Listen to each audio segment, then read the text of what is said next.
messieurs, bonjour. Je suis Dodi Bedamou, orthophoniste de formation, titulaire d'un master en audiologie et troubles du langage. Je suis également docteur en sciences du langage. Alors, qu'en est-il de mes recherches et travaux? J'ai beaucoup travaillé sur les manifestations phonétiques du bégaiement auprès des populations bilingues. C'est d'ailleurs sur cet aspect que s'est portée ma thèse qui s'est intéressée aux manifestations phonétiques du bégaiement auprès de la population francophone et minaphone, une langue du Togo. Mais aujourd'hui, je m'intéresse beaucoup plus à la surdité, étant donné que je travaille actuellement dans une structure qui prend en charge les personnes présentant une déficience auditive. Cependant, sur cette chaîne, nous nous intéresserons aux sujets qui vont au-delà de la surdité et du bégaiement. Pourquoi cette chaîne? Au lendemain de mon émission sur la chaîne Canal Plus Afrique, j'ai eu beaucoup de retours via les réseaux sociaux où des parents, mais aussi quelques spécialistes, m'ont posé beaucoup de questions sur les troubles du langage et de la communication.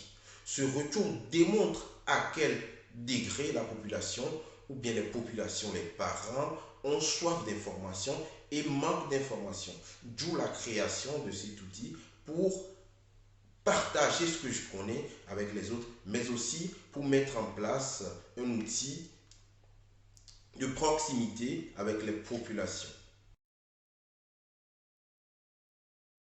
Alors, qu'est-ce que vous verrez sur cette chaîne Les Mystères du langage? Cette chaîne est destinée à partager du contenu sur les troubles du langage et de la communication, que ce soit chez l'enfant ou chez l'adulte. Dans un premier temps, je ferai des présentations seules concernant des sujets ou des questions que vous aurez à m'adresser via des commentaires. Ensuite, nous inviterons des spécialistes, parce que je ne maîtrise pas tous les sujets. J'inviterai donc des spécialistes, que ce soit en Afrique ou en Europe, des spécialistes sur des sujets précis pour nous partager des connaissances. Aussi, sur cette chaîne, je partagerai avec vous des recherches, des sujets, aussi des vidéos sur la situation de certaines personnes qui présentent des troubles du langage et de la communication, mais aussi des témoignages des parents, des spécialistes et aussi des chercheurs.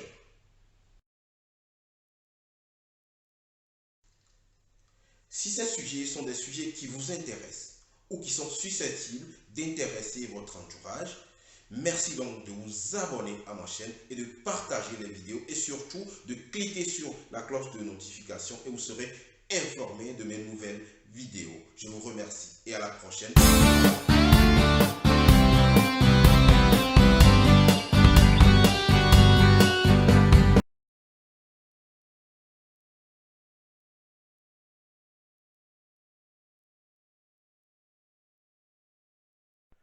Mesdames et messieurs, chers abonnés, bonjour. Je suis Dodi Bedamou, orthophoniste et docteur en sciences du langage, créateur de la chaîne Les Mystères du langage. Bien avant tout, je tiens à remercier celles et ceux qui partagent mes vidéos, qui les commentent et qui les likent. Au commencement étaient les premiers cris. Et de ces cris vont émerger des mots, des phrases et des histoires. Quelles sont les différentes étapes du développement du langage chez l'enfant?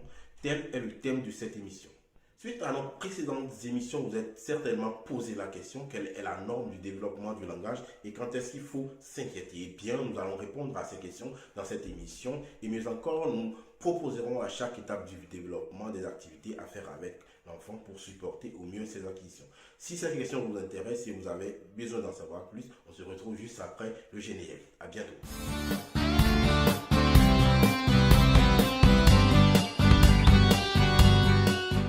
Qu'est-ce que le langage? Dans cette émission, nous allons définir le langage comme une pièce ayant deux faces, la compréhension et l'expression.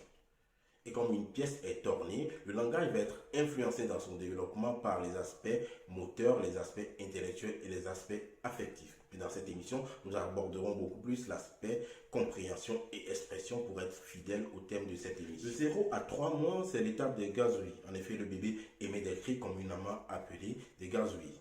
Il a compris qu'il peut entrer en communication avec son entourage à travers ses différents cris.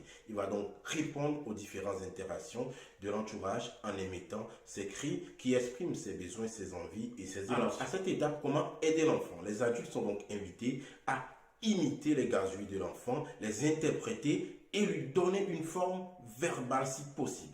L'imitation, elle est importante car c'est de cette façon que l'enfant va apprendre également à imiter. Au niveau auditif, il est important de donner un sens à tous les bruits qui se trouvent dans l'environnement de l'enfant. Du 7e au 10e mois, c'est la période du babillage. En effet, durant cette période, la compréhension de l'enfant s'enrichit. On voit apparaître les premières syllabes sous forme de répétition continue, genre bababa, dadada ou gagaga, c'est le babillage. Cette période, elle est très importante car selon certaines études, un meilleur babillage prédispose à de meilleures capacités en lecture et en orthographe. Ça ne veut pas dire qu'un enfant ayant un mauvais babillage aura des difficultés en lecture et en orthographe. Durant cette période, les parents sont donc invités à imiter, à reproduire les productions de l'enfant et aussi de créer et enrichir les différentes situations qui vont encourager les prises de parole de l'enfant. À 12 mois, c'est l'apparition des premiers mots. Ces premiers mots sont généralement le nom des proches ou le nom des objets familiers. Ces premiers mots sont généralement mal articulés, sont reconnus uniquement par l'entourage immédiat de l'enfant.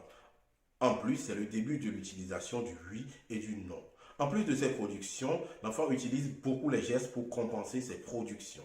Il est important à cette étape de prêter une attention particulière aux productions de l'enfant, mettre une phrase sur les différents mots qu'il produit. Il est également important de lire des histoires à l'enfant afin d'enrichir ses productions et sa compréhension. 16 à 19 mois, c'est la période de construction des phrases à deux mots. Durant cette période, le stock lexical de l'enfant ou son vocabulaire va commencer par augmenter. Et l'enfant va commencer par associer les mots entre eux pour constituer des phrases à deux mots. Même si le lexique n'est pas important à cette période, on retient que la compréhension est beaucoup plus meilleure. Et les parents sont donc invités à utiliser cet atout pour pouvoir communiquer avec l'enfant. Concrètement, les parents sont invités à nommer les différents éléments de l'environnement de l'enfant et de l'aider à augmenter son stock. Aussi, il importe de reformuler les productions de l'enfant pour lui donner une meilleure prononciation et assure un échange constant avec votre enfant.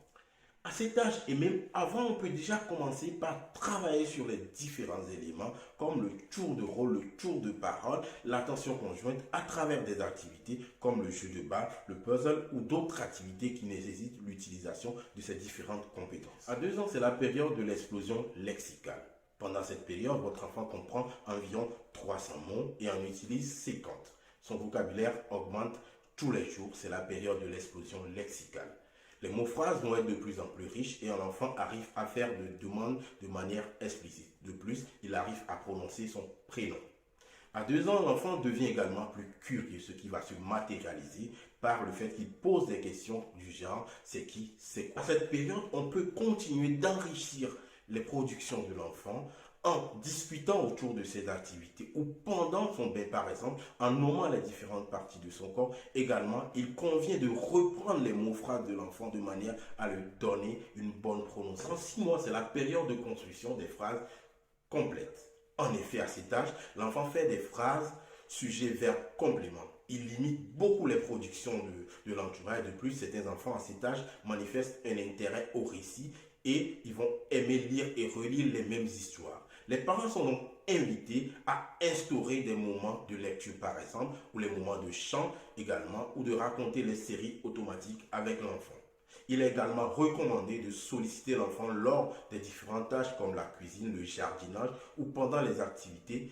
Instaurer des vrais moments de communication en nommant par exemple les différents objets que l'on utilise. Et pour finir, il est important de souligner que l'acquisition du langage oral va être plus tard influencée par les apprentissages scolaires comme la lecture et l'orthographe. Et cela de manière mutuelle. Voilà, ce sera tout pour aujourd'hui. Nous vous remercions d'avoir regardé cette émission du début jusqu'à la fin. N'hésitez pas à liker, à partager et à vous abonner pour ne manquer aucune de nos vidéos. On se retrouve à la prochaine. Portez-vous bien et à bientôt. Au revoir.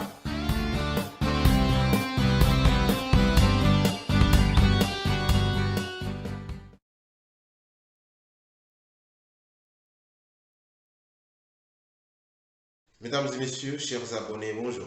Je suis Dodi Bédaron, orthophoniste et docteur en sciences du langage. Avant d'entrer dans le vif du sujet aujourd'hui, je tiens à remercier celles et ceux qui se sont abonnés à ma chaîne et qui ont partagé mes vidéos. En 2 semaines, nous avons totalisé 100 abonnés et près de 250 vues pour notre précédente vidéo, ce que nous trouvons énorme et nous tenons à vous remercier. Aujourd'hui, nous allons aborder de manière générale ce que c'est que les troubles du langage. On se retrouve juste après le générique.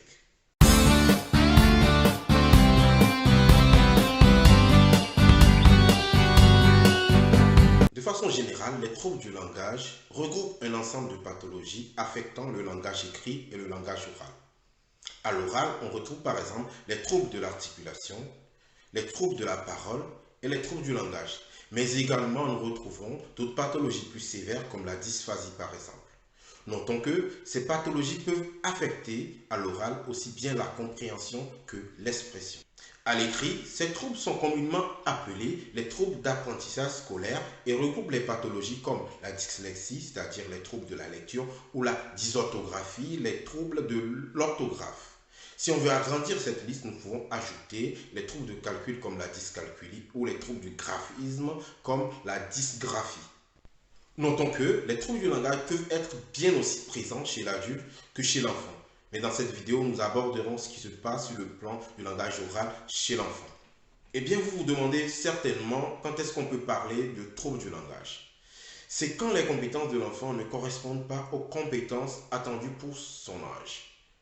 Ou c'est quand il y a un décalage entre les compétences de l'enfant et les compétences des autres enfants du même âge, de façon plus simple. Cette difficulté peut s'observer à 3 niveaux, permettant donc de distinguer 3 types de pathologies, à savoir les troubles de l'articulation, les troubles de la parole et les troubles du langage. Abordons maintenant ce que c'est que le trouble de l'articulation. Il s'agit d'une erreur constante et mécanique dans la réalisation d'un son. C'est-à-dire que l'enfant n'arrive pas à combiner les mouvements qui permettent d'articuler un son donné. Ces erreurs peuvent aussi bien concerner le son en isolé ou quand il se trouve dans un mot. On peut citer entre autres le chuintement ou le sosotement. Par exemple, au lieu de dire chapeau, l'enfant va dire saco. Au lieu de dire chat, il va dire ça. Au niveau de la parole, certains enfants peuvent présenter des difficultés à ordonner les sons dans le mot. Nous allons donc parler de troubles de la parole, c'est-à-dire que l'enfant n'arrive pas à respecter l'enchaînement des sons dans le mot. Par exemple, au lieu de dire spectacle, l'enfant va dire pestacle. Au lieu de dire gâteau, par exemple, il va dire tato. Ou bien l'enfant peut faire même des élisions, c'est-à-dire supprimer un son dans le mot. Abordons maintenant ce que c'est qu'un retard du langage. Il s'agit dans ce cas d'un retard dans l'acquisition du langage sur le plan lexical, mais aussi sur le plan syntaxique. Sur le plan lexical, c'est-à-dire que l'enfant n'a pas assez de mots ou a très peu de mots ou n'en a pas du tout. Et syntaxique, c'est-à-dire qu'il n'arrive pas à ordonner les mots à l'intérieur d'une phrase. Certains retards de langage peuvent se rattraper sans aucune aide, sans prise en charge orthophonique, mais dans tous les cas, il est important de consulter un spécialiste pour s'assurer de la cause. Mis à part ces 3 pathologies que nous venons de citer, les troubles du langage peuvent être plus sévères, comme le cas de la dysphasie par exemple, mais également ces troubles peuvent être présents dans le cas d'une pathologie plus lourde comme la surdité ou la déficience intellectuelle ou la paralysie cérébrale, des notions que nous aborderons certainement quand nous parlerons du handicap. Avant d'aborder les causes des troubles du langage, il est important de souligner que pour un bon développement du langage, 3 conditions sont indispensables. 1. Il faut une intégrité, un bon fonctionnement des organes de la parole et de l'audition, c'est-à-dire l'oreille et tout ce qui est organe bucco-phonatoire, que ce soit le larynx, que ce soit la langue, que ce soit les lèvres. Il faut également l'intégrité, un bon fonctionnement du système nerveux, c'est-à-dire du cerveau. Et pour finir, il faut un environnement qui soit stimulant pour l'enfant, c'est-à-dire des personnes qui lui parlent et qui lui stimulent sur le plan langagier. Les troubles du langage peuvent être causés par une déficience auditive, c'est-à-dire une surdité.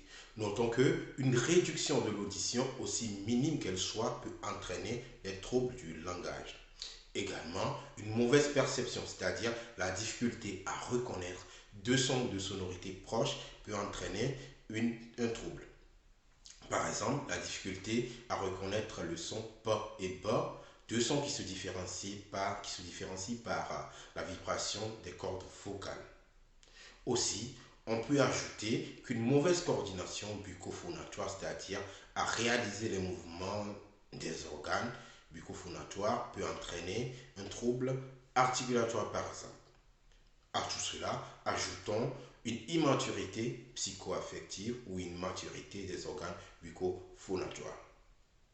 Pour finir, notons que ces troubles du langage peuvent être associés à un trouble de la déglutition, c'est-à-dire la difficulté à avaler, ou à un trouble de la respiration.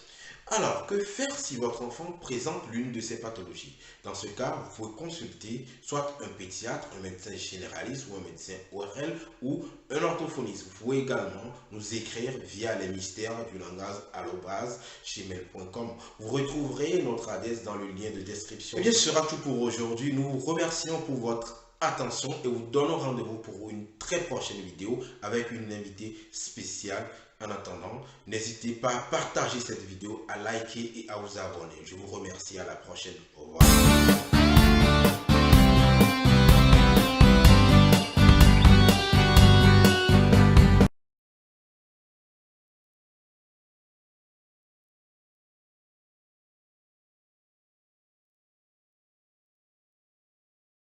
Mesdames et messieurs, chers abonnés, bonjour.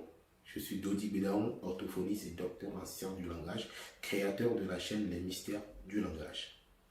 Votre enfant ne parle pas bien ou ne parle pas du tout. Que faire? Quelle attitude adopter? Tel est le thème que nous allons aborder dans cette émission. Et pour répondre à toutes vos questions, nous serons avec Jessica Ikete, orthophoniste logopède depuis Kinshasa. On se retrouve juste après le générique.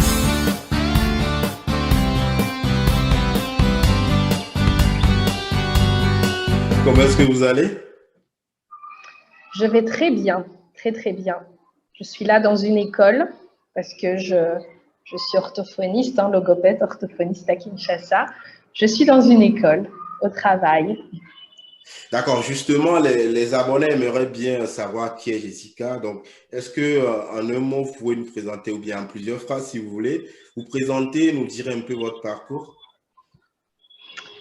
Oh, c'est très complexe à expliquer. Non, je suis logopède orthophoniste à Kinshasa. Je suis là depuis 2017, officiellement 2017.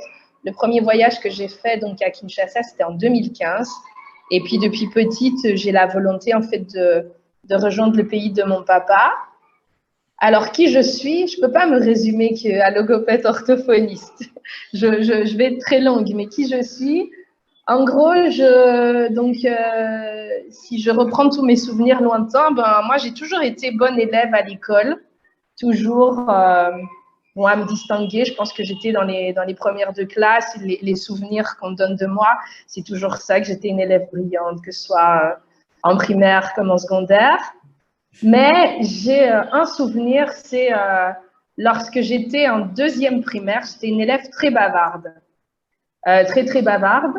Et j'étais souvent punie d'ailleurs en fait pour les bavardages. Et puis quelques années plus tard, je me suis beaucoup questionnée sur comment je fonctionnais en observant mes patients et tout ça. Et puis je me suis rendu compte en fait que j'avais moi-même un trouble déficitaire de l'attention, mais qu'on n'a jamais vu. Et puis à l'école, j'étais déjà très sensible en fait aux difficultés de mes amis, notamment d'une amie d'école qui est devenue après psychopédagogue et qui avait des difficultés scolaires. Et moi, je m'interrogeais beaucoup sur comment mes amis de classe fonctionnaient dans leur tête. Et notamment cette amie, je la trouvais super intelligente et pourtant elle avait des difficultés d'apprentissage. Donc voilà, je suis logopède orthophoniste, mais je pense que la vocation est là depuis que je suis enfant, de par qui je suis, mais parce que j'ai beaucoup observé les amis autour de moi, en fait. Voilà. Bien, merci pour tous ces détails. Nous allons maintenant passer à la deuxième question. Alors, depuis un moment, on vous identifie sur les réseaux sociaux, sur votre page à travers Orthokin. Est-ce que vous pouvez plus nous parler de cet institut? Alors, Orthokin, ça signifie orthophonie, orthopédagogie à Kinshasa. Congo-Kinshasa. Donc, c'est un jeu de mots, en fait, voilà. Et je ne voulais pas dissocier l'orthophonie et l'orthopédagogie, c'était volontaire. Parce que, bon, il y a un peu la bataille hein, entre les orthophonistes et orthopédagogues, et au final, on a des fonctions très complémentaires. Et moi, je me suis dit, en étant à Kinshasa, j'ai pas envie qu'il y ait cette guerre, en fait. Il y a des orthopédagogues qui sont déjà là, nous sommes orthophonistes, et je pense que on doit travailler ensemble pour le bien de la population. Voilà, à la base, Orthokin était d'ailleurs un projet de Kinshasa. Kinshasa, ça signifie Jazz à Kinshasa, parce que quand moi je suis arrivée, j'avais une ambition. C'était donc j'avais eu la chance de suivre des formations Mélodis, qui signifie donc musique au service des apprentissages, de rencontrer Michel Habib. Je me souviens que je voulais vraiment venir à Kinshasa, donc au Congo, parce que c'est un berceau de la musique. Et j'avais envie d'aller à la rencontre des artistes, des musiciens, et puis de pouvoir moi aussi en fait mettre des choses en place à travers la musique pour les enfants en situation de difficulté de langage ou d'apprentissage. Alors Orthokin, en fait, c'est le rassemblement de plusieurs personnes. Donc oui, il y a moi en effet qui suis orthophoniste, mais j'ai voulu m'associer à des parents, voilà, vraiment à des parents, parce que je me souvenais de l'association Trouble Indice en Belgique, qui a été créée par des parents, et ils ont créé une émulsion et plein de choses en termes de formation et de sensibilisation. Et donc voilà, je me suis dit, je veux reproduire la même chose à Kinshasa, et je ne me vois pas travailler sans les parents. Après, il y a des pros de la santé, évidemment, psychologues, médecins,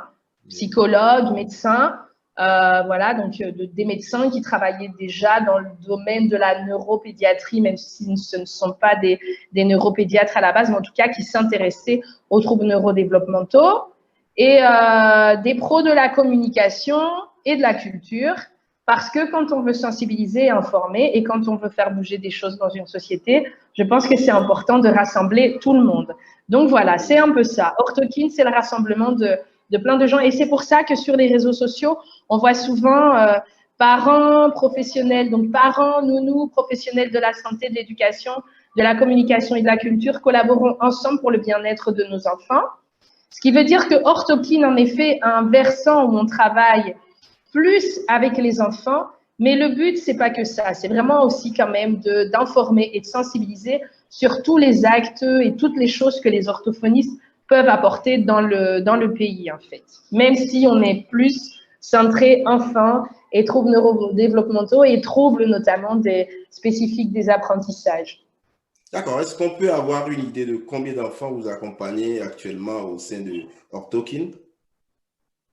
Alors, citer le nombre d'enfants qu'on accompagne actuellement, je n'ai pas envie de vous citer en fait le nombre d'enfants qu'on accompagne actuellement. Ce que je peux vous dire, c'est qu'on a testé beaucoup d'enfants.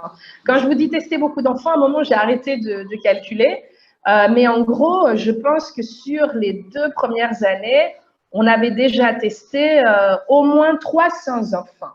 C'est pour ça que je vous dis que je ne veux pas vous citer vraiment le nombre d'enfants que nous suivons. On en suit beaucoup. Voilà. Et puis en plus, je ne suis pas seule. On travaille dans les écoles, on travaille au sein d'Orthokin. Mais je peux vous dire qu'on a vraiment testé beaucoup d'enfants et qu'à ce jour, on ne peut pas apporter la réponse adéquate et idéale. On fait ce qu'on peut en fonction de notre réalité de terrain. Et puis, il faut savoir aussi que Orthokin est là, à l'heure actuelle, très… on collabore beaucoup avec une école congolaise qui s'appelle l'école Les Petits Lutins. Elle a en fait un site notamment donc, dans une autre province et tout. Du coup, on a des gens qui nous appellent même à travers le Congo par le biais des réseaux sociaux. J'ai même déjà réalisé des bilans en ligne et tout. Et c'est pour ça que j'ai même arrêté de chiffrer, même si je devrais le faire, mais parce que je n'arrive pas encore à apporter avec mon équipe la réponse idéale. On fait ce qu'on peut, en fait, avec les moyens du bord, comme je le disais. D'accord, moi j'ai suivi tout ce que Orthokin fait j'ai suivi tout sur les réseaux sociaux. C'est d'ailleurs pour ça que vous êtes la première invitée sur cette chaîne, parce que j'apprécie beaucoup ce que vous faites de l'autre côté de Kinshasa. Merci beaucoup. Maintenant, je vais vous demander avec vos mots, des mots simples, hein, parce que nous parlons à un public pas très bien informé sur les troubles du langage. Est-ce que vous pouvez, avec des mots simples, nous définir les troubles du langage et aussi nous dire Ok, quelles pathologies que vous rencontrez chez Orthokin? ok. Alors moi, en tout cas, la première chose qui me vient en tête quand on évoque le langage, c'est la communication. D'ailleurs, j'ai écrit tout un chapitre comme ça quand j'avais 17 ans pour expliquer que je voulais devenir orthophoniste. Voilà, pour moi, le langage, c'est la communication. Du coup, communiquer, on peut le faire à l'oral comme à l'écrit.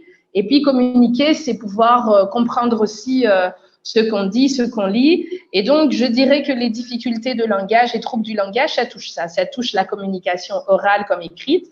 Et donc, c'est pas forcément… Donc, ça peut vouloir dire avoir difficile à parler, s'exprimer, mais ça peut vouloir dire aussi avoir difficile à comprendre, en fait, à comprendre, voilà, donc le message, voilà, ce qu'on entend.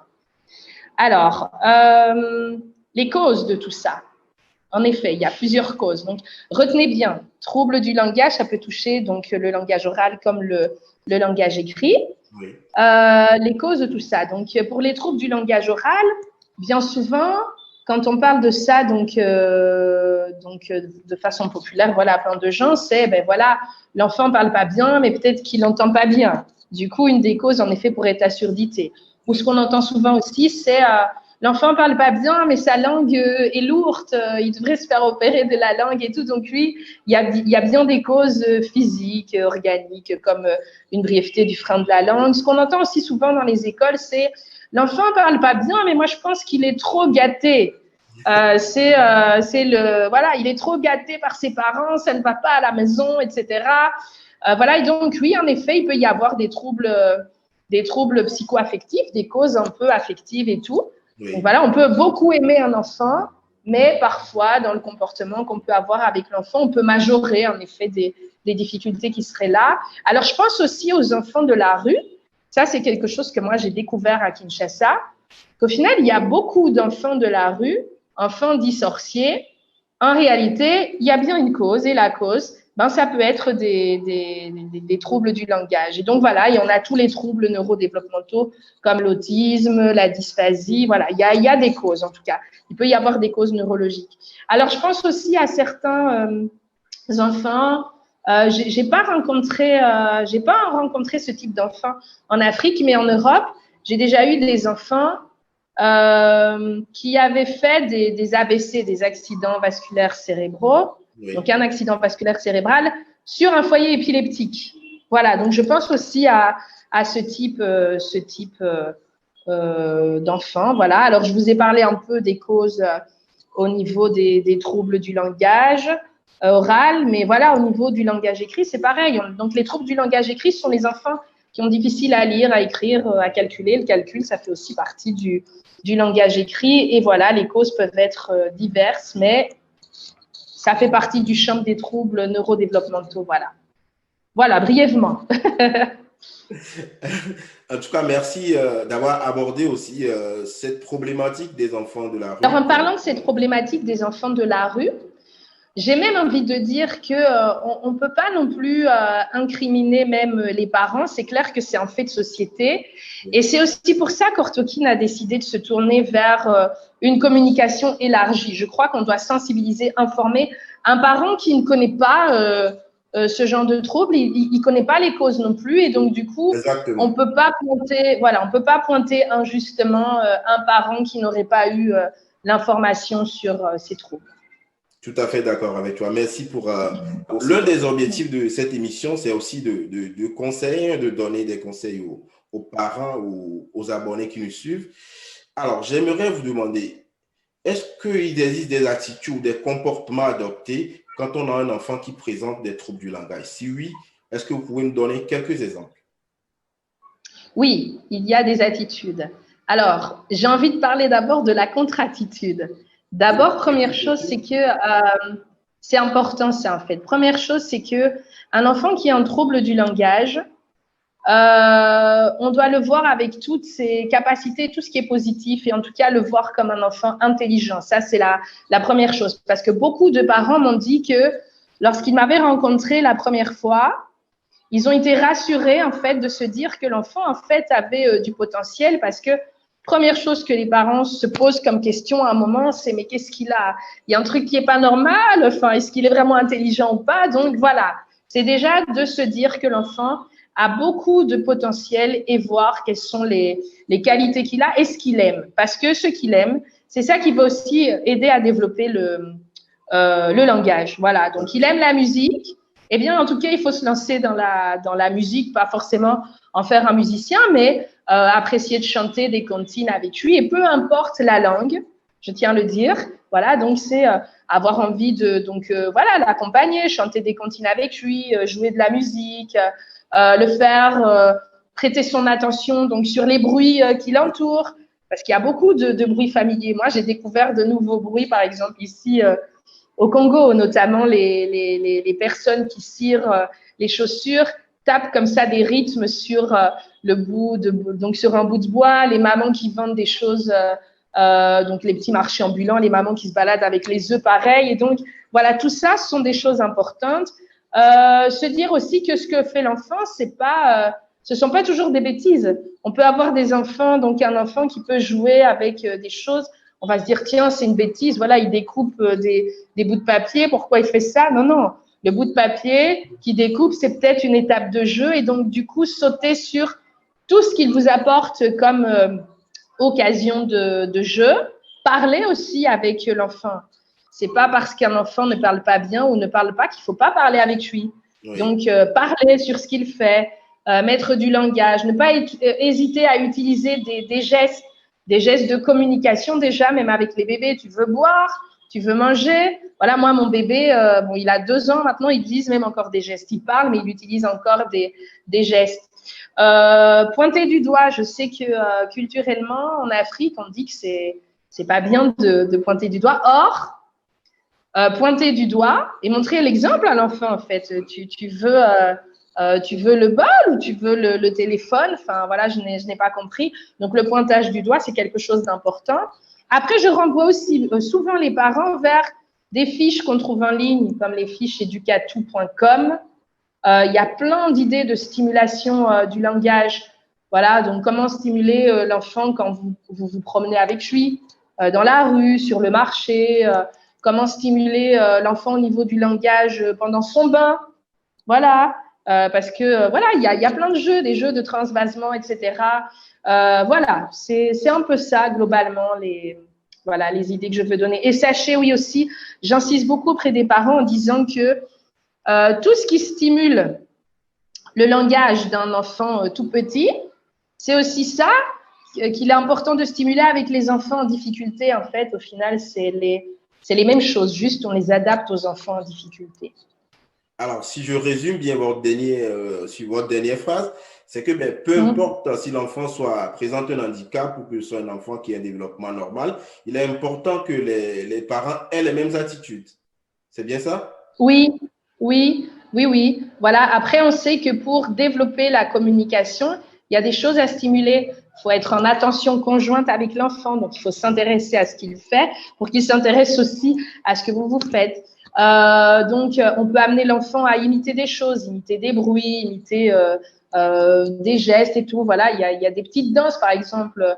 Je sais qu'ici, je vois souvent les tontons et tous les gens de mon équipe chanter des chansons que j'aurais pas chantées, quoi, où on fait sauter l'enfant, danser. Voilà, c'est très dynamique.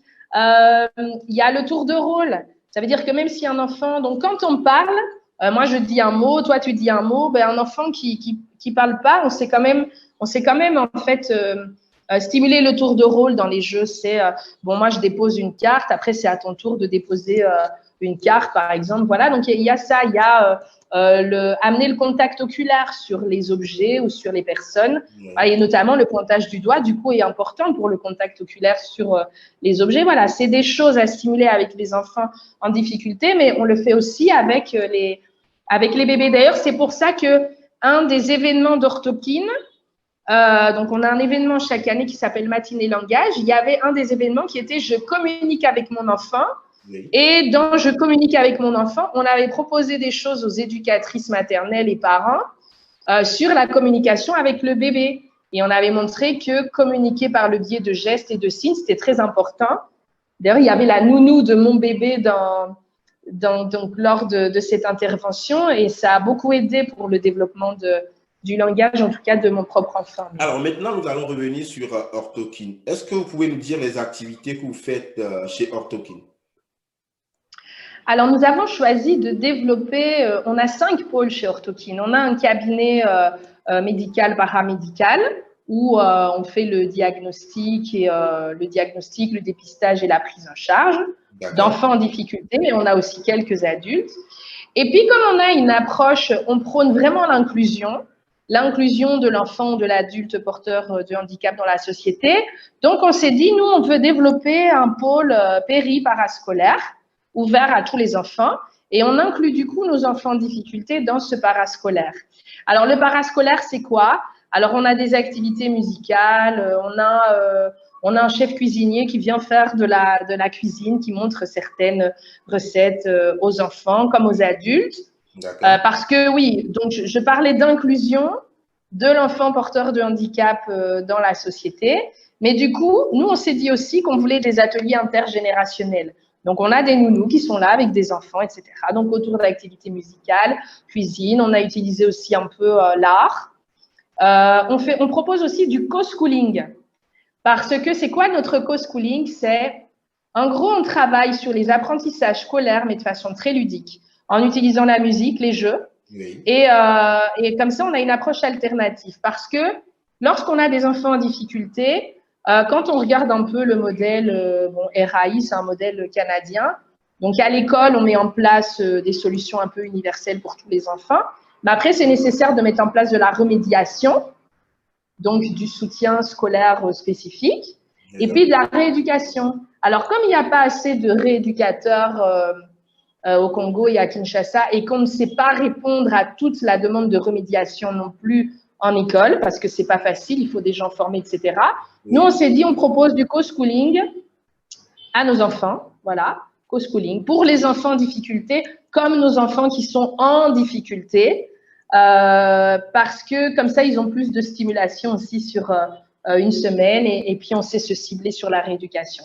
Donc voilà, et alors oui, j'oubliais, on a des enfants en homeschooling, en instruction libre, des enfants pour qui il n'y avait plus de solution, ils n'étaient ni du ressort de l'enseignement spécialisé, ni du ressort de l'enseignement ordinaire, c'est plutôt des enfants dyslexiques qui étaient en grande souffrance, donc on a des enfants en homeschooling. On a de la formation continue pour les professionnels médicaux, paramédicaux, nounous, on intervient dans les écoles aussi, etc. Et on développe tout doucement, on veut développer tout doucement une coopérative, c'est-à-dire créer du matériel à partir d'objets de récupération, voilà, travailler aussi avec un couturier. Il y a un couturier qui avait envie de venir nous rejoindre. Comme ça, toutes ces personnes qui sont sur la coopérative, elles peuvent aussi aider pour notre côté parascolaire, stimulation aussi même de l'enfant porteur de handicap. Parce qu'un enfant porteur de handicap, à un moment, il devient adolescent et grande personne. Et donc, nous, on estime qu'ils ont des choses à apporter à la société, même en termes de travail, de ressources humaines, et puis ça les occupe. Et en même temps, on peut proposer de la stimulation et quasiment de la rééducation par ce biais-là. Ce ne serait pas de l'ergothérapie, mais quasiment similaire. Voilà, c'est un peu ça nos activités. Ça fait beaucoup. Ça fait beaucoup. Ça fait beaucoup. Et tout cela sans financement, mais justement, le but par après, c'est d'arriver à fonctionner de façon autonome et voilà, en fait, de fonctionner seul. Ce serait un moyen de financement. Parce qu'on doit voir les choses pas sur 3 ans ou 5 ans, c'est à vie, il faut que ce soit des projets qui aillent au-delà de nous. D'ailleurs, il y a déjà les premiers enfants d'Orthokin qui veulent être porteurs du message d'Orthokin. J'en ai plusieurs qui demandent à créer un club Orthokin. Du coup, on s'est dit, on va créer un mini CA d'enfants parce que, c'est eux qui nous poussent à ça. Et on se dit, oui, OK, parce que on veut que le message, il soit encore porté après nous. Et on sait que c'est un travail de longue haleine. Voilà, on verra l'impact dans 15 ans, dans 45 ans. On sait bien qu'on ne va pas pouvoir mobiliser les choses seulement sur une génération, en fait. Voilà. Merci pour toutes ces explications et qui sont vraiment très intéressantes. Mais la question que les abonnés se posent justement, où est-ce qu'on peut vous trouver?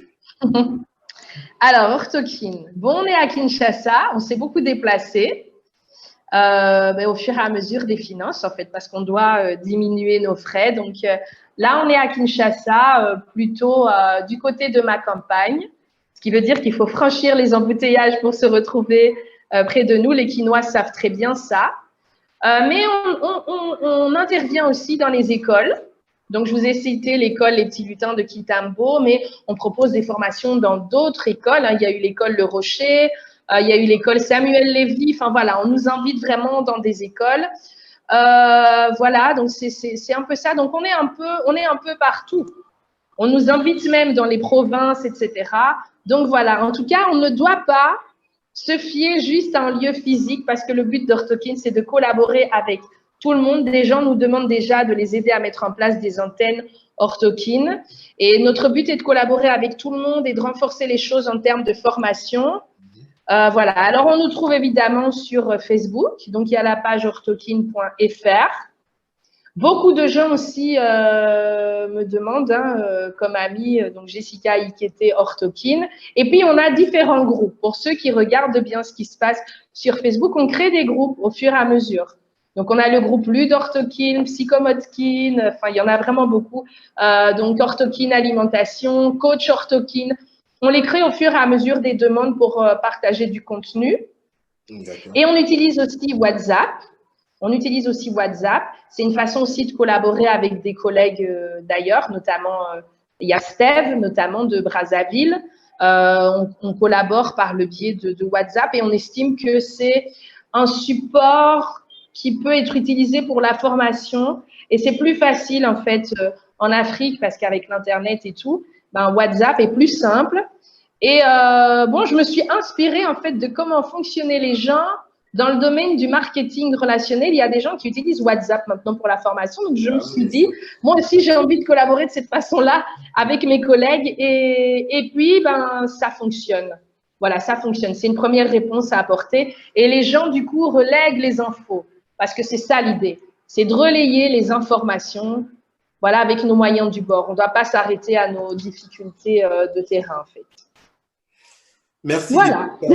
pour le temps que vous nous avez accordé, avec toutes les explications que vous avez données. Vous l'avez compris, Orthokin fonctionne avec ses moyens, pas de financement. Donc, vous pouvez toutefois vous rapprocher de Orthokin. Je vous mettrai bien sûr les liens dans le descriptif de cette vidéo. Jessica, est-ce que vous avez un dernier mot? Le dernier mot, c'est collaborons ensemble. Je pense que les choses qui vont se pérenniser et qui fonctionneront de mieux en mieux dans l'avenir, c'est ça. Soyons intelligents, mais de façon collective, en fait. Voilà. Nous remercions d'avoir regardé cette émission jusqu'à la fin. Si vous avez des questions, n'hésitez pas à nous laisser un commentaire et nous vous y répondrons. Si vous avez aimé cette vidéo, n'hésitez donc pas à partager, à liker et aussi à vous abonner à notre page pour ne rater aucune de nos vidéos. Nous vous remercions et à la prochaine. Au revoir.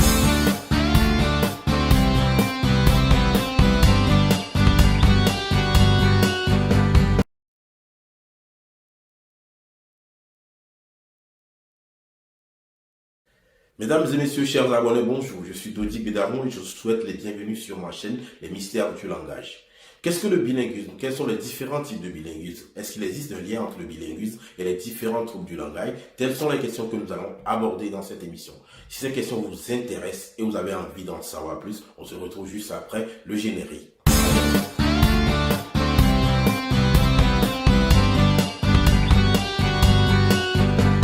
Dans cette émission, nous parlerons beaucoup plus de bilinguisme, mais sachez que cette capacité peut concerner au-delà de 2 langues. Alors, qu'est-ce que le bilinguisme? C'est la capacité qu'a un individu d'utiliser 2 langues, que ce soit en compréhension, en expression ou à l'écrit. Dans la pratique, nous distinguons plusieurs types de bilinguisme. En fonction de la date d'introduction des langues, nous aurons le bilinguisme précoce ou le bilinguisme tardif. Le bilinguisme précoce, c'est la mise en place donc des 2 langues de manière précoce, c'est-à-dire très tôt dans le développement de l'enfant.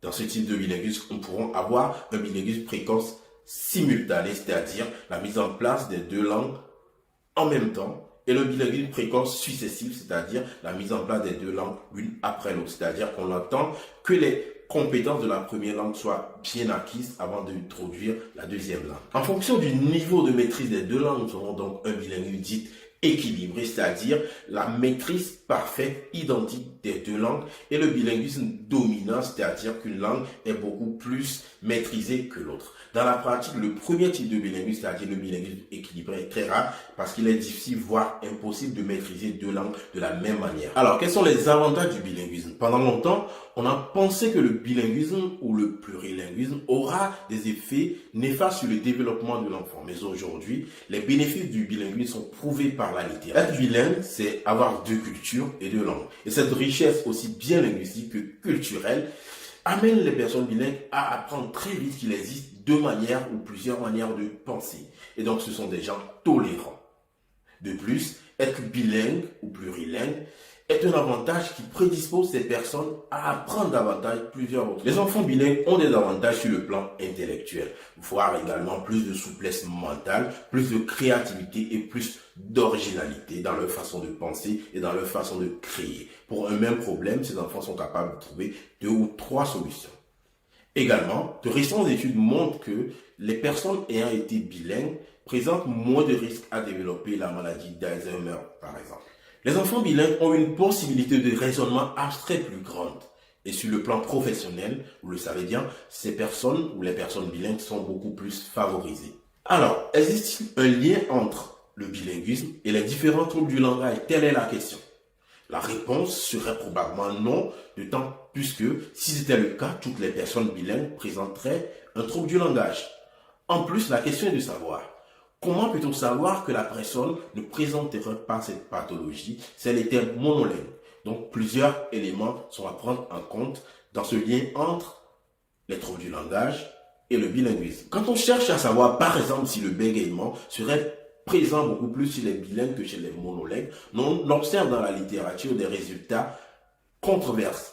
C'est-à-dire que certaines recherches estiment que cette pathologie est beaucoup plus présente chez les bilingues, alors que d'autres estiment l'inverse. Donc cette affirmation, elle est autre élément qui expliquerait cette réflexion selon laquelle les enfants qui parlent plusieurs langues développeraient les troubles du langage, c'est bien sûr le niveau lexical. C'est-à-dire qu'à un moment donné, les enfants qui s'expriment dans plusieurs langues ont des capacités lexicales qui sont inférieures aux enfants monolingues. Ce qu'il faut savoir, c'est que les capacités de ces enfants sont généralement reparties dans les différentes langues, ce qui n'est pas un retard puisque ça va rapidement être comblé. Il faut noter toutefois que l'introduction d'une nouvelle langue entraîne chez l'enfant des surcharges cognitives. L'enfant aura donc des difficultés dans le choix du mot en fonction de l'interlocuteur par exemple. Il faut être donc attentif au comportement de l'enfant et ne pas lui imposer une langue donnée. Surtout, comprendre que toute langue telle qu'elle soit favorise l'acquisition des compétences cognitives chez l'enfant. Mesdames et messieurs, ce sera tout pour aujourd'hui. Si vous avez aimé cette émission, nous invitons donc à laisser un pouce, à commenter, à partager. Nous donnons rendez-vous pour une prochaine émission avec un autre thème. Au revoir et à bientôt.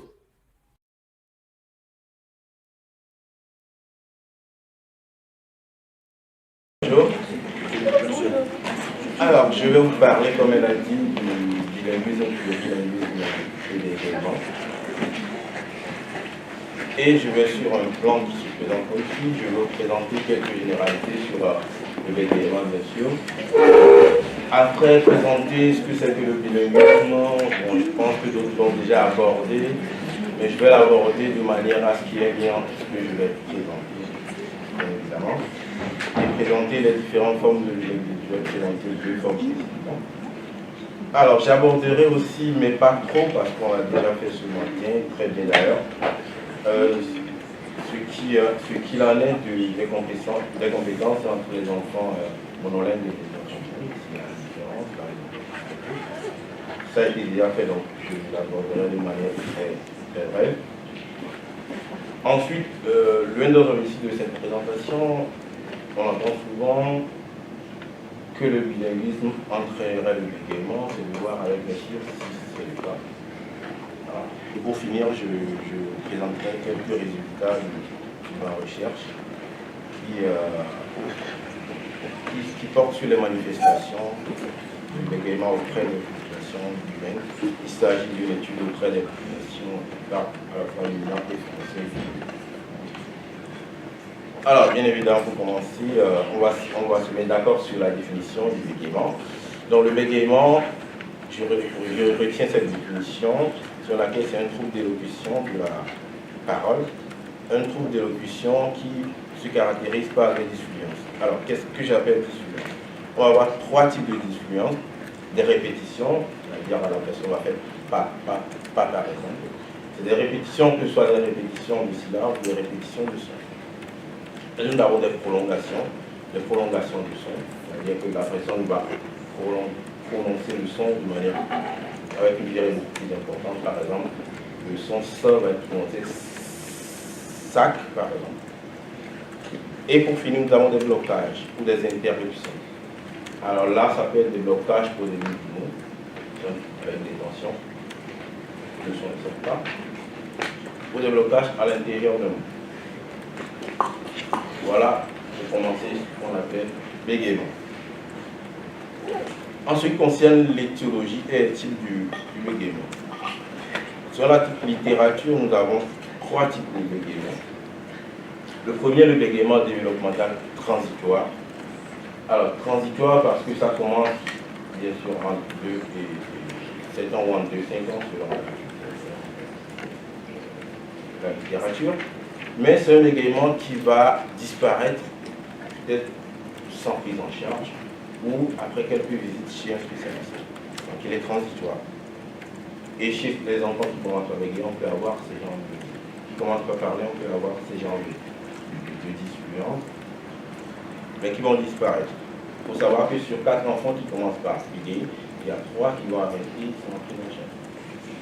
Le second, le bégaiement développemental persistant, c'est donc ce bégaiement transitoire qui va persister dans le temps. Donc, c'est ce genre de bégaiement qu'on va voir chez les ados, les adultes. Et le bégaiement neurogène, ce bégaiement qui survient soit suite à un accident, une pathologie neurologique. Alors, ce qui nous intéresse ici, c'est bien évidemment le bégaiement développemental persistant. Comme je le disais, qui démarre en 2-7 ans, avec une prévalence qui est comprise entre 0,8 et 1% de la population. En ce qui concerne les étiologies ou l'étiologie du bégaiement, on s'oriente de plus en plus vers des explications multifactorielles, c'est-à-dire une combinaison de facteurs. Alors, parmi ces facteurs, nous avons 3. Les facteurs prédisposants. Les facteurs prédisposants, c'est quoi? C'est des facteurs qui créent un terrain favorable au bégaiement. Alors, parmi lesquels, bien sûr, les facteurs neurologiques, s'il y a une prédisposition, il y a les particularités neurologiques chez les personnes particulières. Aussi la génétique, on a trouvé que certains gènes sont impliqués dans le bégaiement.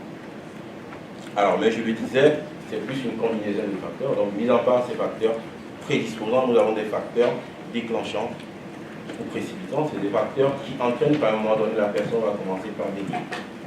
Donc, parmi ces facteurs, ça peut être un décès, un divorce, un déménagement, des facteurs que peut-être les adultes trouvent pas signifiants, mais pour l'enfant, proportionnellement au poids qui peut entraîner des difficultés. Jusque-là, c'est pas grave, puisqu'on l'a vu, certains enfants vont arrêter de bégayer.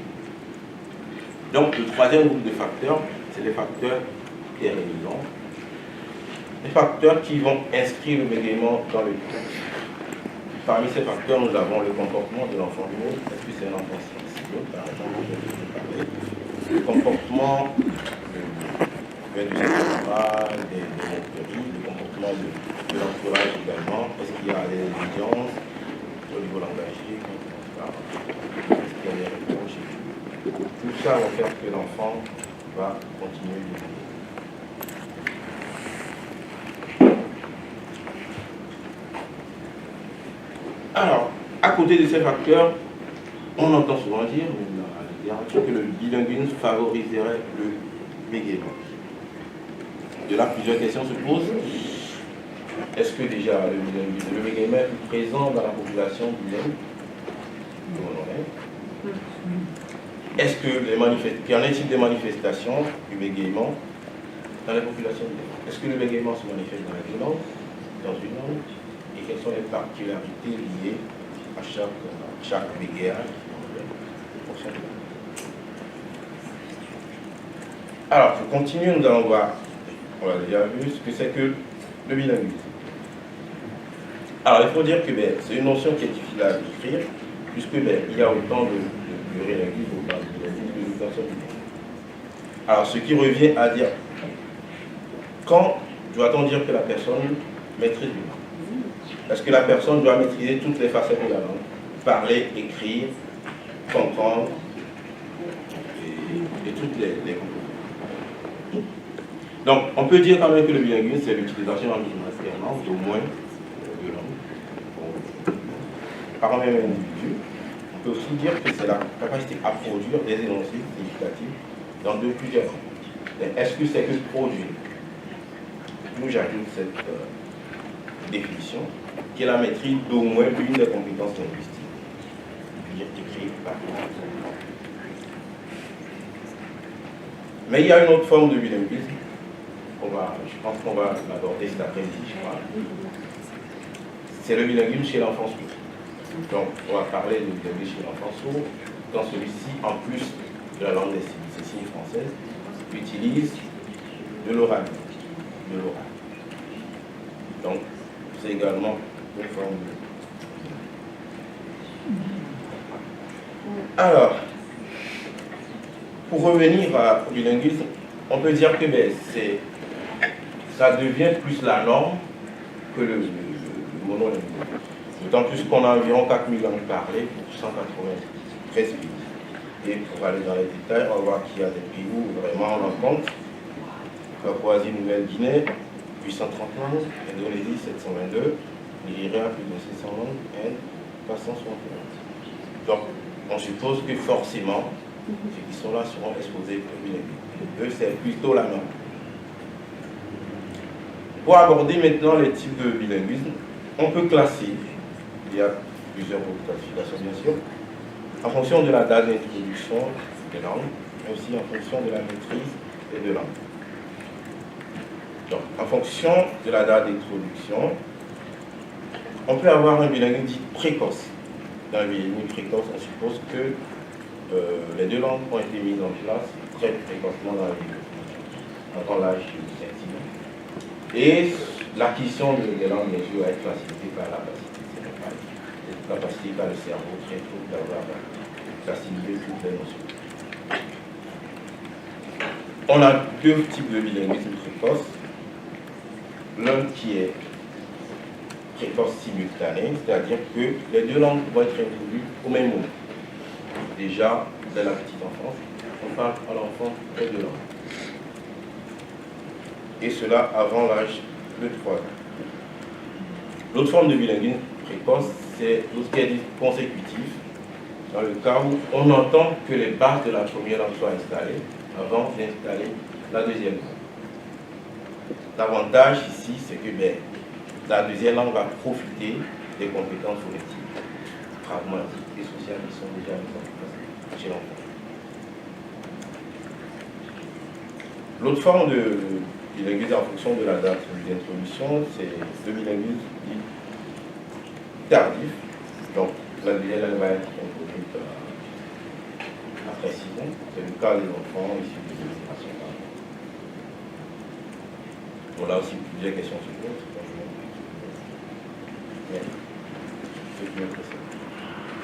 en fonction de la... Je vais aller plus rapidement parce que sinon je ne vais pas... Donc, en fonction de la maîtrise des deux langues, on va avoir un bilinguisme équilibré. Là, on suppose que les deux langues sont maîtrisées de la même manière. Mais est-ce que c'est possible? Non, c'est pas possible. Donc, c'est un type de bilinguisme qui est de façon pratique difficile à obtenir. L'autre forme, c'est un bilinguisme dit dominant. Dans ce cas, une langue va être beaucoup plus maîtrisée. Donc, on parle de langue dominante et langue dominante.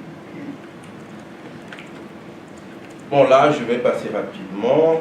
Alors là, j'essaie de comparer dans le développement langagier, l'enfant monolingue et l'enfant bilingue. On voit qu'il n'y a pas de différence. Les développements vont suivre le même cours. aussi les erreurs que l'enfant va faire, que ce soit au niveau des simplifications articulatoires, on va avoir les mêmes erreurs et on va les corriger de la même manière.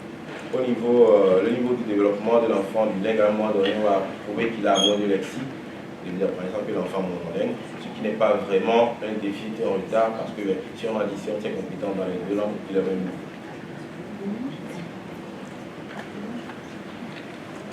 Alors, là, j'essaie de comparer une étude qui aborde la comparaison des performances entre les enfants bilingues et monolingues qui sont en rééducation pour voir si ils ont les mêmes compétences. C'est une étude réalisée auprès de 24 enfants. Et là, qu'est-ce qu'on remarque? On remarque qu'au niveau des compétences, il n'y a pas de différence entre les enfants bilingues et monolingues qui sont en rééducation.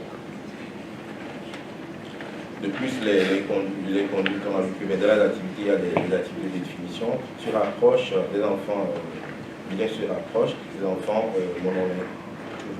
Donc il n'y a pas de différence, donc le bilinguisme, ça n'entraîne pas un déficit de soi lexical. Alors maintenant, on va rentrer dans le vif du sujet. En ce qui concerne la prévalence du bégaiement, là, c'est pour répondre à la question, est-ce qu'il y a plus de bégaiement dans la population bilingue? Alors là, je vais présenter 3 études qui ont abordé le sujet. La première étude qui a été effectuée auprès de 4807 écoliers américains. Alors cette étude permet de remarquer qu'on a quand même 2,8% d'enfants bilingues qui ont un bégaiement, donc 1,8% d'enfants monolingues. Une autre étude réalisée en 1948 auprès de 1860 écoliers sud-africains. Là, on observe également une différence, 2,16% des enfants bilingues contre 1,66% de monolingues. Alors, voilà une récente étude. Là, il s'agit plutôt d'une enquête qui a été réalisée en 2000 auprès de 656 participants. Alors, selon cette étude, qu'est-ce qu'on remarque? 21,74% également contre 21,65% de monolingues. Là, il n'y a pas de différence. Mais c'est énorme. C'est énorme parce que ces chiffres énormes s'expliquent par le fait que c'est plutôt les enfants, les personnes qui se sentent concernées par le bégaiement qui ont participé à l'étude. Donc c'est normal qu'on ait un chiffre un peu plus élevé. Voilà. Donc vu que l'étude s'intéresse au bégaiement, ce n'est pas une étude sur une école, voilà. C'est une étude qui a été réalisée. Donc forcément ceux qui ont participé, c'est plus des personnes qui se sentent concernées par le sujet. Mais ce qui nous intéressait, nous, de voir si on a plus de bilingues qui bégayent que de monolingues. Là, on ne voit pas de différence. Les chiffres sont précis. Donc, on ne peut pas trancher. Alors, donc, pour aller plus loin, on s'est demandé, est-ce que le type de bilinguisme pourrait expliquer ce facteur? Donc, on a trouvé une autre étude qui a essayé de former 2 groupes. Un groupe d'enfants de bilingues précoces. On a vu déjà qu'il y a plusieurs types de bilingues précoces. Et un autre groupe de bilingues tardifs. Donc, qu'est-ce qu'on remarque? On remarque que 60% des enfants bilingues bègues étaient des bilingues précoces. Et quand on s'est intéressé au taux de rétablissement, pour voir dans quel cas le rétablissement est important, on voit également que ces enfants bilingues précoces ont un taux de rétablissement très faible. Donc, non seulement dans le cas de bilinguisme précoce, on a un taux de bégaiement beaucoup plus important, mais aussi ces enfants ont plus de difficultés à récupérer.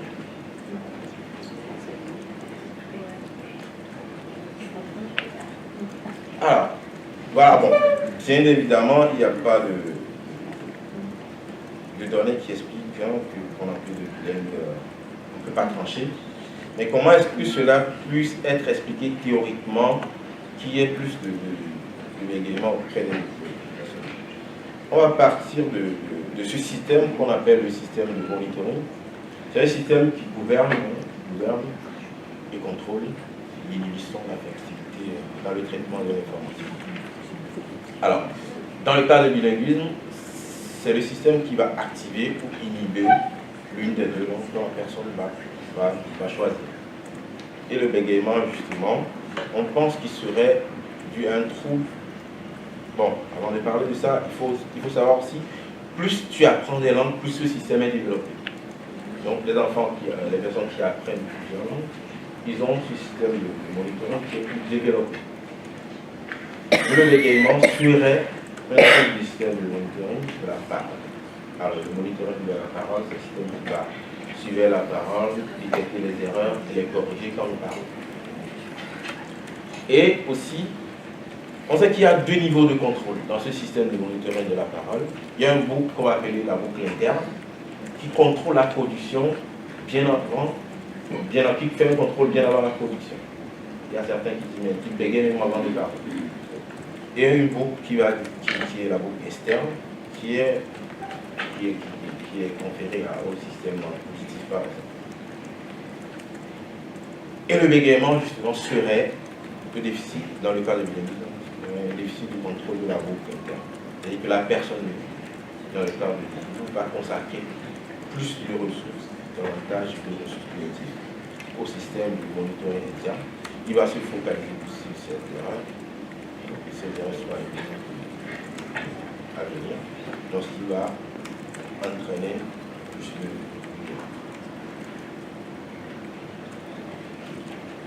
En conclusion partielle, pas d'argument et de preuve que le bilinguisme est l'élément. On a vu déjà, il y a d'autres facteurs qui l'expliquent, même plus. Et c'est plus une combinaison de facteurs qu'un seul élément ne peut pas expliquer. Sauf peut-être dans le cas des bégaiements neurologiques. Et on peut dire que le problème du bilinguisme va être peut-être lié à la manière dont le bilinguisme a été instauré depuis le bilinguisme. Parce qu'il y a plusieurs manières d'installer plusieurs langues, soit les temps. Et aussi, on l'a vu dans des présentations, alors, par exemple au Togo, dans le cas du Togo, où certains parents veulent parler français à leur enfant ou anglais, alors qu'eux-mêmes ne maîtrisent pas cette langue. Ou même, dans certains cas, où il y a un mélange des deux langues, ce qui fait que certains enfants ne se retrouvent pas. Même si l'enfant va, à un certain moment donné, trouver l'équilibre entre les deux langues, mais il y a tous les enfants ne sont pas pareils, donc ce système de monitoring n'était pas bien installé, faire la différence entre les deux langues. J'ai du temps? Non. 5 minutes? Ouais, ça peut aller. Alors, je vais vous parler de mon étude rapidement, qui est consacrée aux manifestations du bégaiement auprès des personnes bilingues, au cas de l'étudiant en langue français. Alors, la définition, on l'a vu, donc le but de cette étude, c'est au vu des données, au début on s'est intéressé à voir dans la littérature, est-ce que le bégaiement se manifeste, comment le bégaiement se manifeste dans différentes langues. On a vu qu'il y a plusieurs hypothèses. Les premières études montrent que le bégaiement apparaît dans une langue et pas dans l'autre. On a vu d'autres études qui mettent en évidence ce qu'on appelle une différence hypothétique, c'est-à-dire un bégaiement dans les deux langues, mais avec une sévérité plus importante dans l'autre, et d'autres études qui mettent en évidence un bégaiement comparable dans les deux langues. Donc l'objectif de ma thèse, c'était d'apporter des données supplémentaires sur les manifestations du bégaiement auprès de la personne bilingue, et aussi d'étudier les traits articulatoires, c'est-à-dire quelles sont les particularités des sons qui posent problème aux personnes bilingues, que ce soit en milan et en français. Alors, comme méthodologie, nous avons réalisé cette étude auprès de 13 personnes qui bégaient, âgées de 20 à 42 ans, réparties comme suit, 3 femmes contre hommes. Et la particularité, c'est que ces sujets ont pour L1 la première langue de bilan, L2 français. Nous avons utilisé des instruments audio, bien sûr. Comme activité, ces sujets ont été testés aux activités en langage spontané. Aussi, nous avons utilisé des images séquentielles. C'était une série d'images qui racontent l'histoire, la personne prend connaissance de l'histoire, puis la restituer de mémoire. Nous avons utilisé également cette histoire qui raconte l'histoire d'un enfant de son chien qui a attrapé une poule. Alors, pour chaque enregistrement, nous avons étudié le pourcentage des sévérités des influences dans les deux langues, aussi la localisation des influences, et après, nous avons vu quelles sont les différences qui posent le plus de problèmes. Alors, parallèlement à cette étude, nous avons également réalisé alors c'est une étude. Maman qui dresse la table pour le dîner, on va dire, et qui apporte le souper. Sa famille, ils mangent ensemble à table, et ensuite Les enfants rangent après avoir mangé et la maman et les enfants font la vaisselle ensemble. Là, il s'agit d'une locutrice que nous avons enregistrée. Le but de cette étude ici, c'est d'étudier les mouvements articulateurs dans les deux langues. Voir si les mouvements sont plus ou moins exagérés dans les deux langues. Voir s'il y a une influence des mouvements aussi. Nous avons profité de cette étude pour étudier pour étudier la durée des influences dans les deux langues. Alors, au niveau des résultats, quand nous avons comparé les influences dans les deux langues, nous avons remarqué qu'en français, mon sujet, là nous présentons les résultats de 4 sujets, que ces sujets bégayent plus en français qu'en minant. Et en fonction du lieu d'articulation des voyelles, c'est qu'on peut classer les voyelles en fonction des lieux articulateurs, on remarque que les voyelles qui sont prononcées vers l'avant pose le plus de problèmes. On peut supposer que c'est dû au fait que les voyelles prononcées vers l'avant demandent plutôt plus d'implication de la langue, ce qui fait qu'il y a plus de problèmes. Ensuite, nous avons fait une comparaison en fonction de la nasalité, voir si les sons qui sont prononcés avec un passage supplémentaire dans le nez pour que les sons qui sont plutôt des sons oraux. Et on remarque en français, les sons qui sont prononcés dans le nez, posent plus de problèmes à nos sujets. Et pour finir, nous avons fait une comparaison en fonction du voisement. Et on voit aussi que les sons qui sont non voisés posent le plus de problèmes aux personnes qui bégayent. Dans les deux langues, mais avec une différence beaucoup plus significative en français. Alors, de façon générale, on remarque que dans nos enregistrements, les sujets bégayent plus en français qui est leur langue seconde. Ce qu'on peut expliquer par plusieurs facteurs. Alors, est-ce que cette langue est bien maîtrisée? Bon, on peut dire oui dans ce cas, si on part sur cette hypothèse, parce que des personnes, des étudiants qui ont parlé français à partir du CP, donc qui parlent français. Après, on peut aussi expliquer ça par le statut du minant, qui est une langue tonale, donc on sent une certaine mélodie qui pourrait faciliter l'articulation. Donc il y a plusieurs hypothèses qu'on peut faire. Et pour finir, je vais vous dire AP. Merci.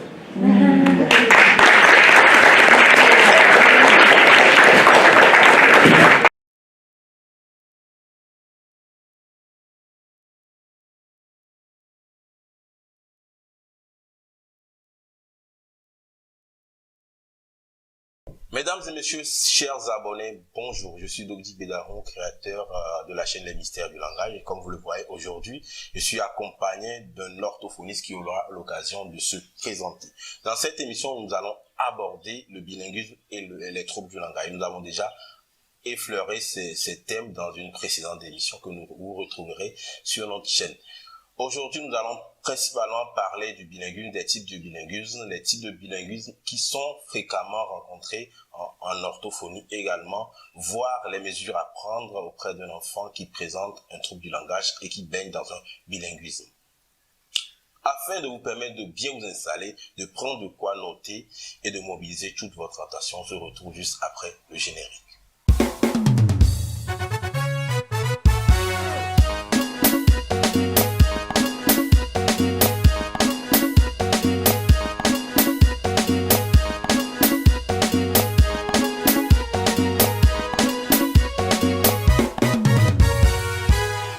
Bonjour Monsieur Hamza.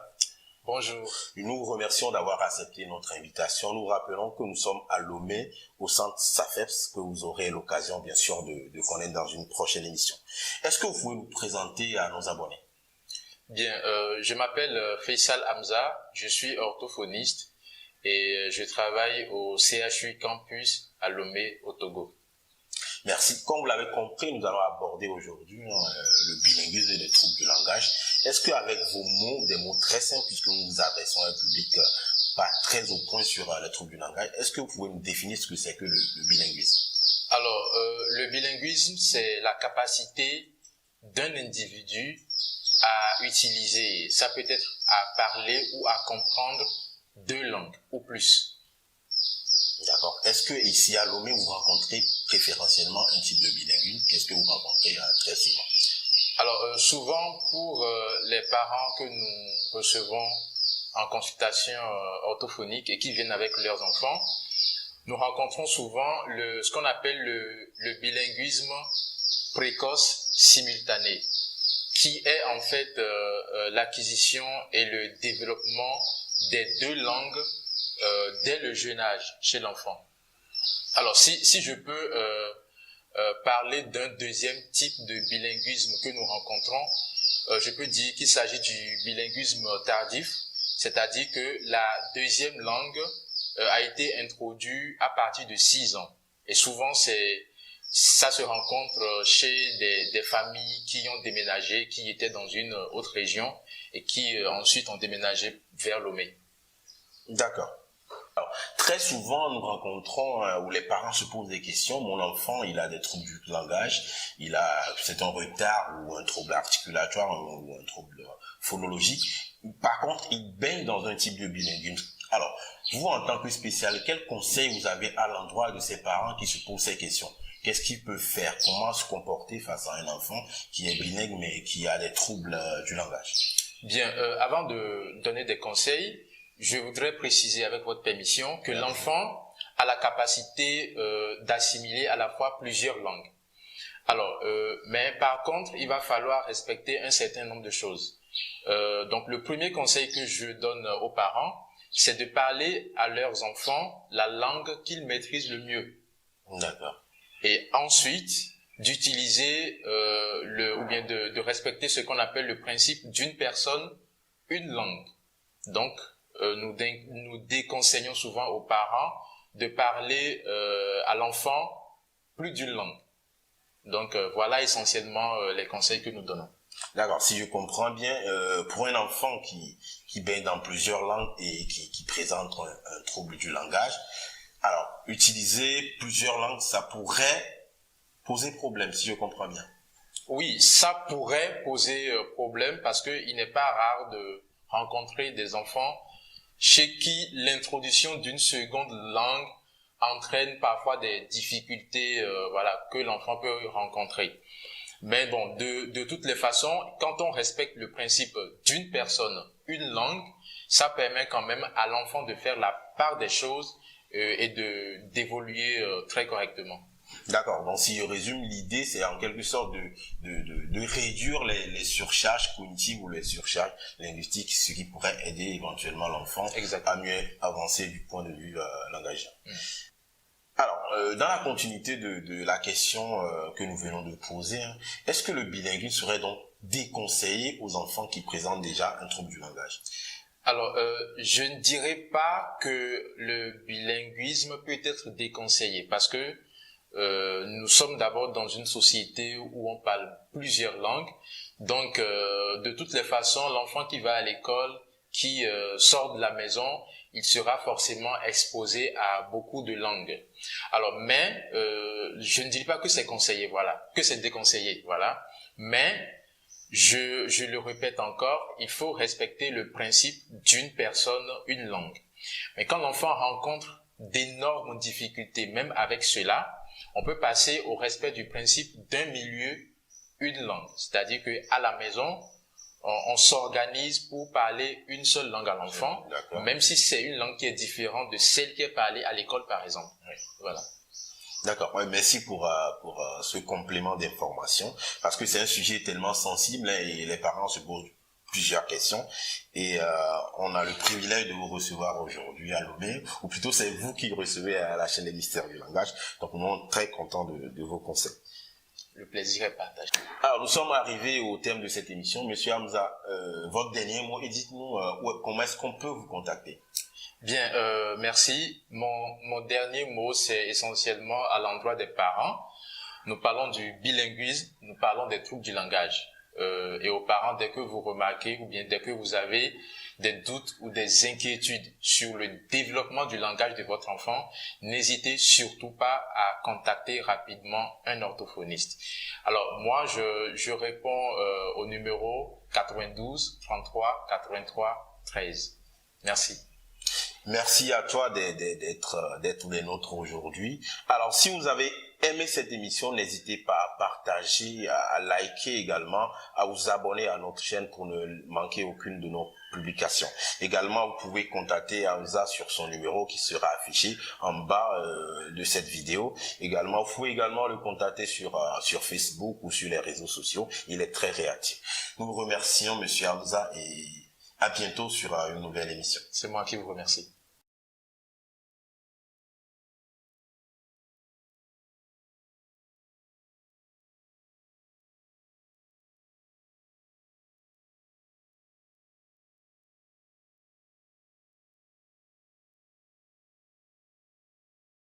Au commentaire et Roger, on accueille tout de suite notre spécialiste. Exactement, c'est M.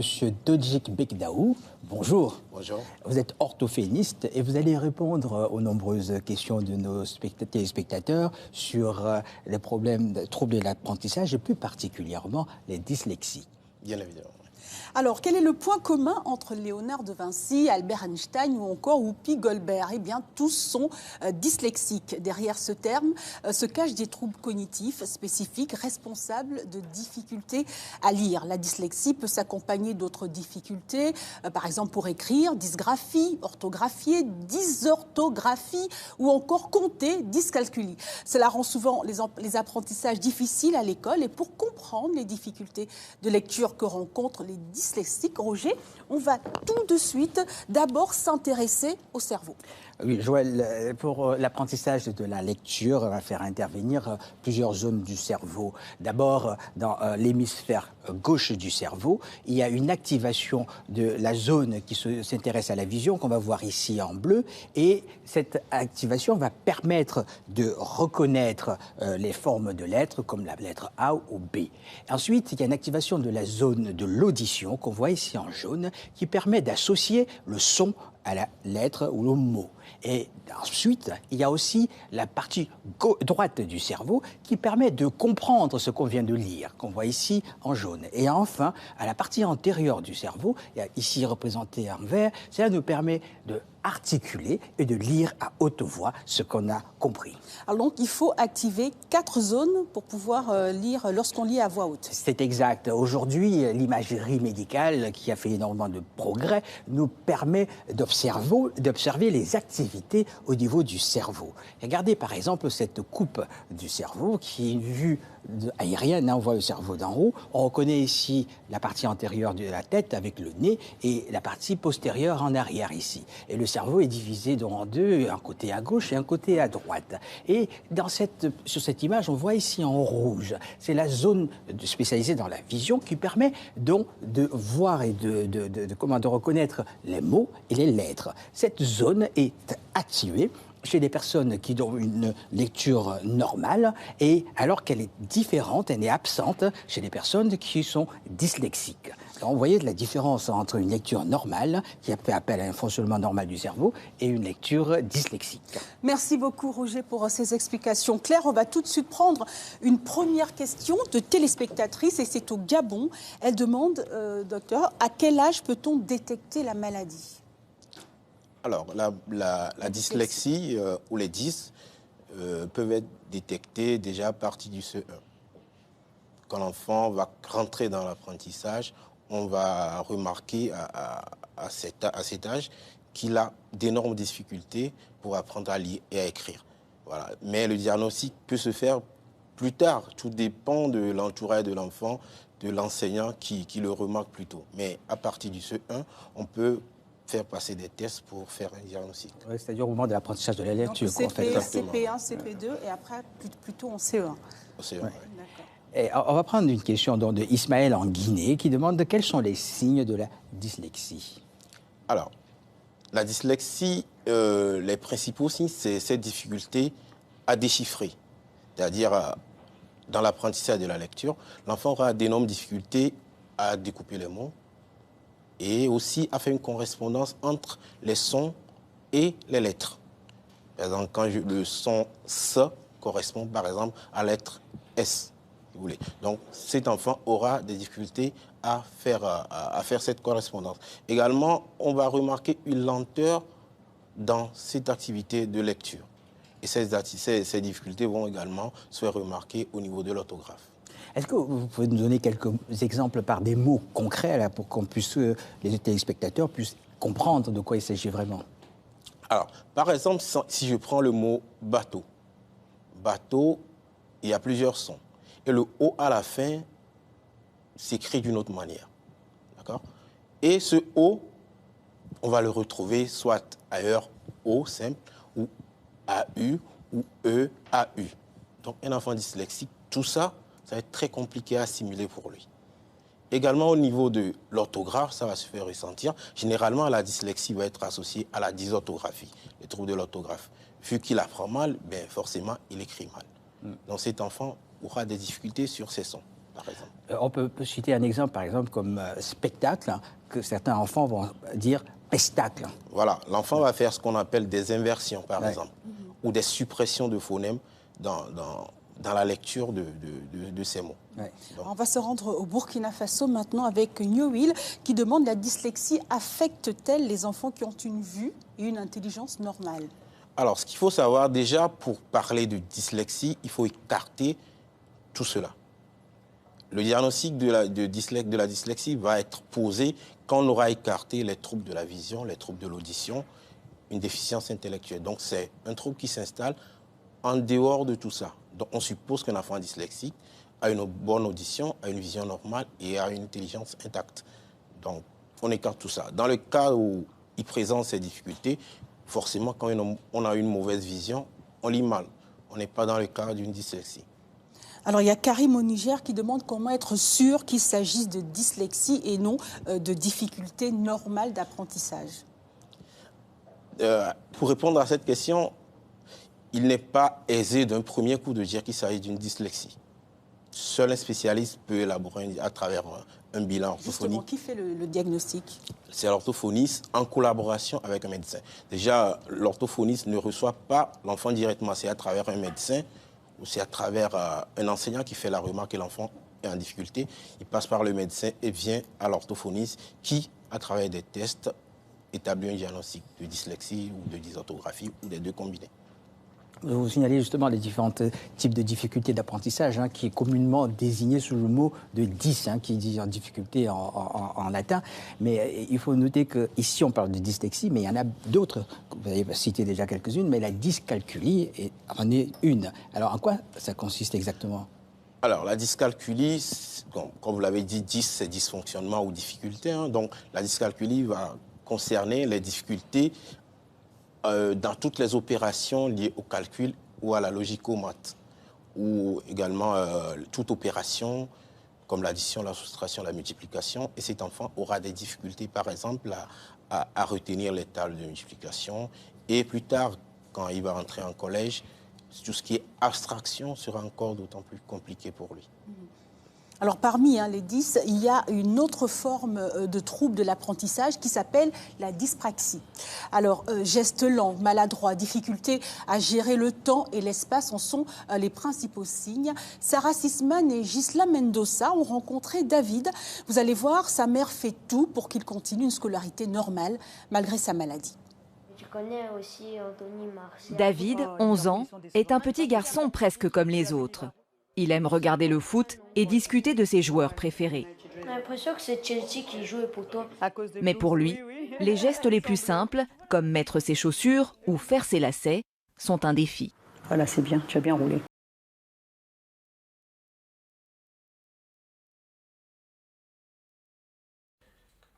Albert Einstein, Charles Darwin, Thomas Edison avaient une chose en commun, ils étaient dyslexiques.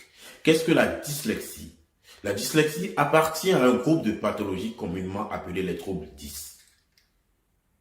Qu'est-ce qu'un trouble 10? Quelles en sont les manifestations? Quels sont les différents types de troubles 10? Quelles en sont les causes? Telles sont les questions que nous allons aborder dans cette émission. Il s'agira d'une série d'émissions et dans l'émission d'aujourd'hui, nous allons aborder principalement la dyslexie. Afin de vous permettre de prendre de quoi noter, de mobiliser toute votre attention, on se retrouve juste après le générique. À bientôt.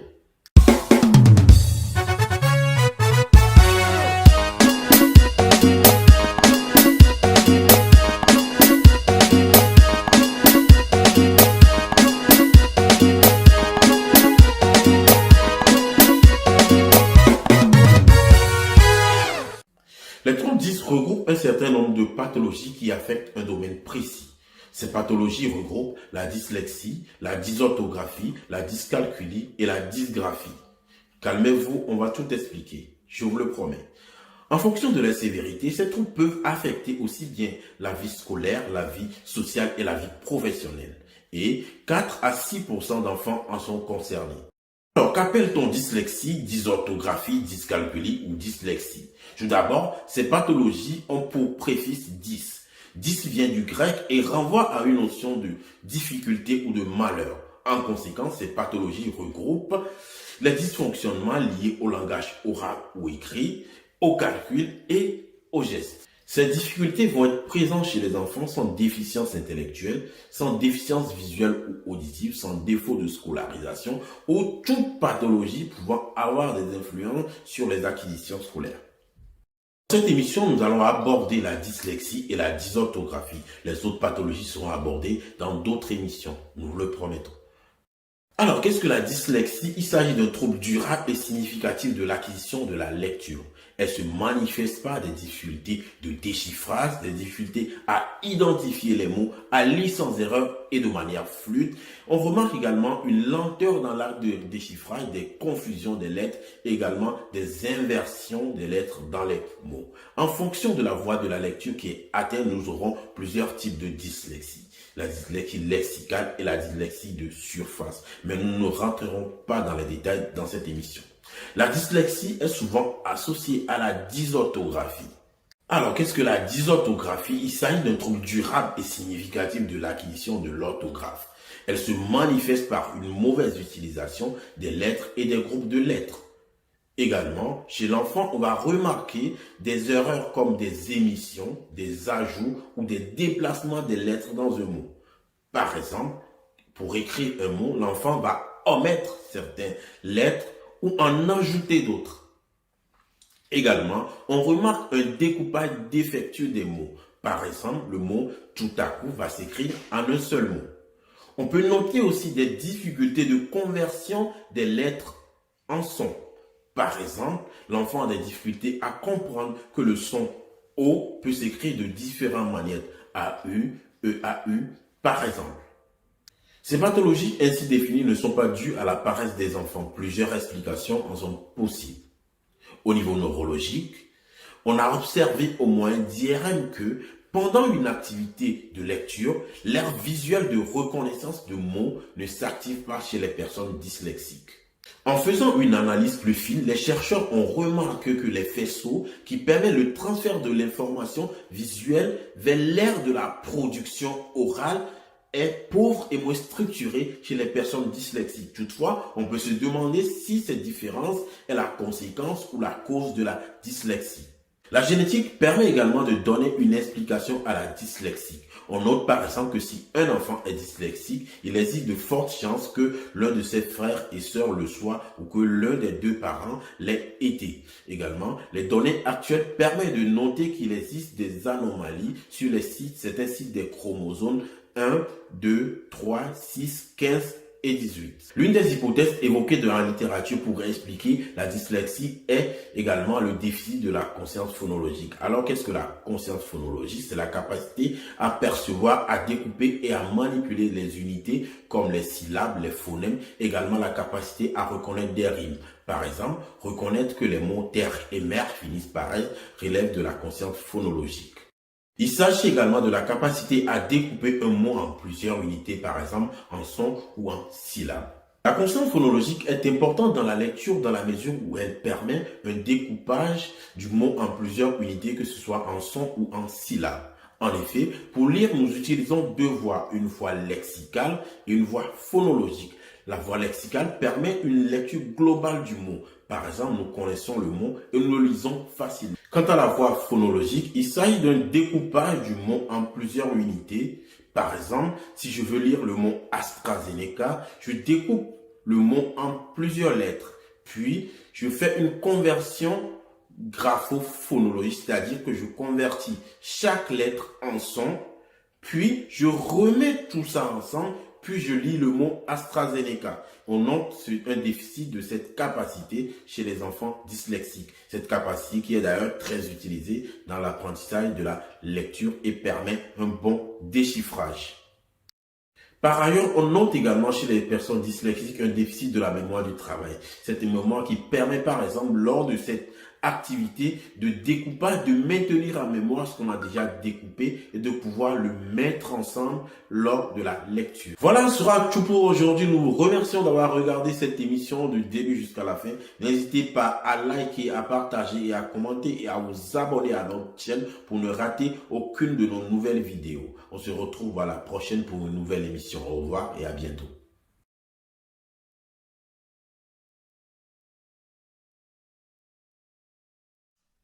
Mesdames et messieurs, chers abonnés, bonjour. Avant toute chose, je tiens à remercier celles et ceux qui partagent mes vidéos et à tous mes abonnés. Lors de nos précédentes émissions, parmi les éléments pouvant expliquer la dyslexie et la dysorthographie, nous avons évoqué le déficit de la voix lexicale et de la voix phonologique. Également, nous avons abordé la mémoire de travail. Dans cette émission, nous reviendrons donc sur les différentes voies de la lecture et de l'orthographe. Également, nous reviendrons sur la mémoire de travail. Également, nous proposerons des activités pouvant aider les enfants qui ont des difficultés, que ce soit en mémoire du travail ou sur les différentes voies de la lecture et de l'orthographe. Pour vous permettre de bien vous installer, de prendre de quoi noter et de mobiliser toute votre attention, on se retrouve juste après le générique. À bientôt.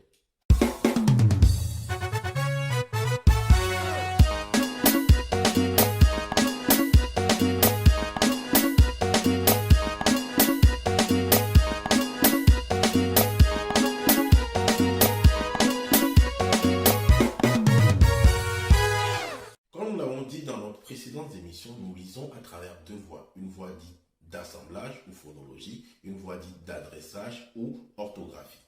Les mots lus par voie orthographique font objet d'une analyse visuelle. Ensuite, cette analyse renvoie à une unité mémorisée, ce qui suppose que le mot est déjà connu.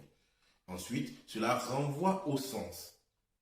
Je reprends, on visualise le mot, renvoie à une unité déjà mémorisée parmi un ensemble de mots qu'on a déjà connus, puis accès au sens, et cela renvoie au lexique articulatoire en quelque sorte, ce qui permet de lire et d'articuler le mot.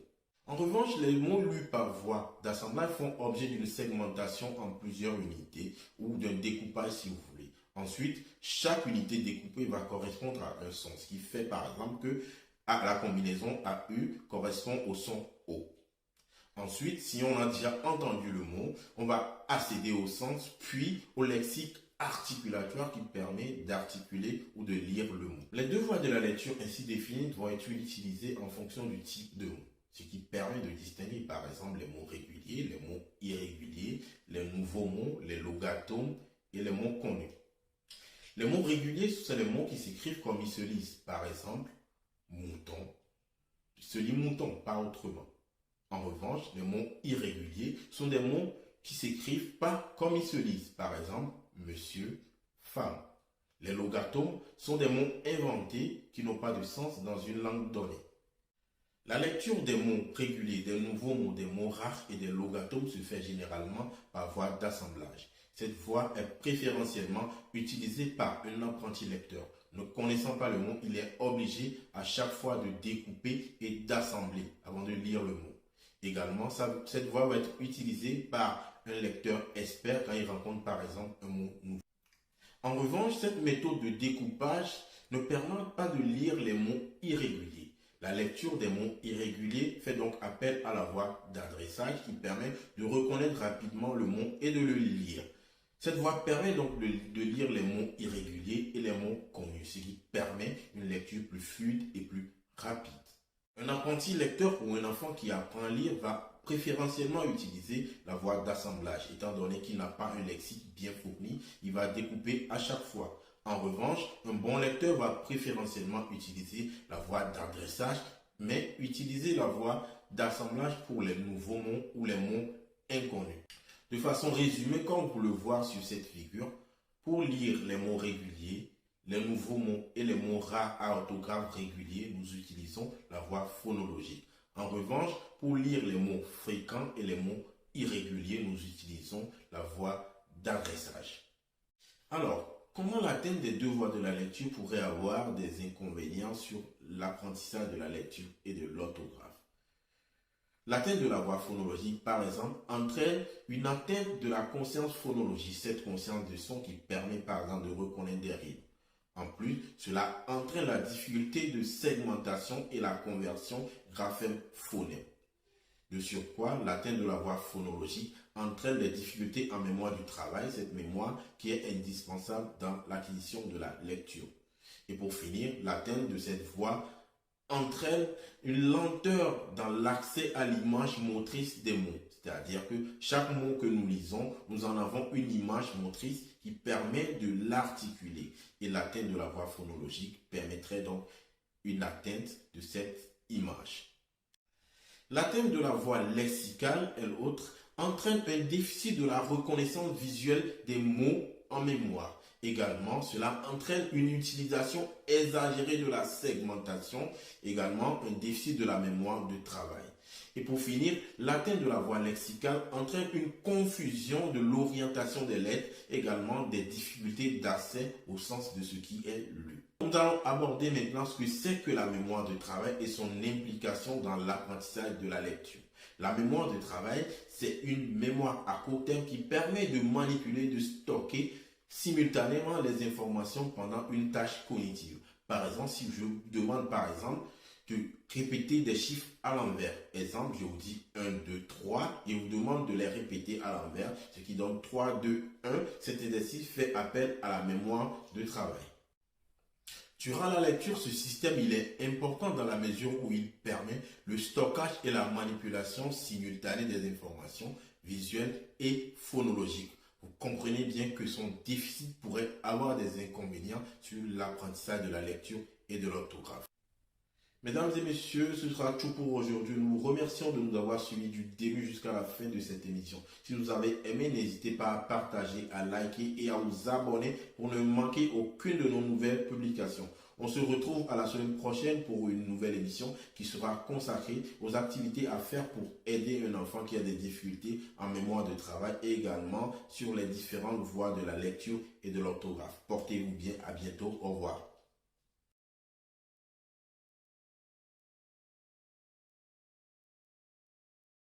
Mesdames et messieurs, bonjour. Je suis Dodi Bédarou, créateur de la chaîne Les Mystères du Langage.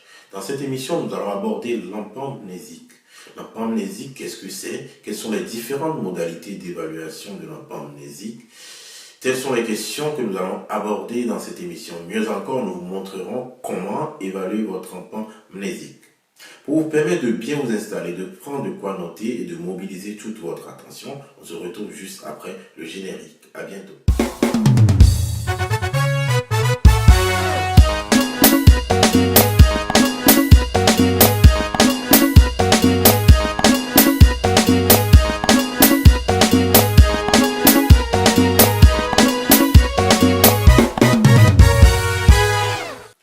L'empamnésique désigne le nombre d'éléments que l'on peut répéter immédiatement après les avoir entendus, généralement des chiffres. Dans la pratique, le sujet est donc invité à répéter après l'évaluateur une série de chiffres. L'empam désignera donc le nombre d'éléments qu'il arrive à répéter de manière correcte. Le test de l'empam tel que évoqué peut être fait par des chiffres, des lettres ou des mots. L'empam peut également être auditif ou visuel. On peut par exemple projeter des formes, des couleurs, des animaux et le sujet est invité à restituer ces éléments dans l'ordre évoqué ou dans l'ordre inverse. En se basant sur de nombreuses recherches, il en ressort un rapport chronologique entre l'empam et l'âge, c'est-à-dire que plus l'enfant grandit, plus l'empam va augmenter. Selon des études de Miller, il en ressort que l'empam est de 2 à 3 ans chez l'enfant, puis va augmenter pour atteindre 7 à 11-12 ans et à l'âge adulte. D'autres recherches que nous avons menées en 2015 confirment ces données puisque nous observons qu'effectivement une courbe qui augmente chez les enfants de 2 à 11-12 ans.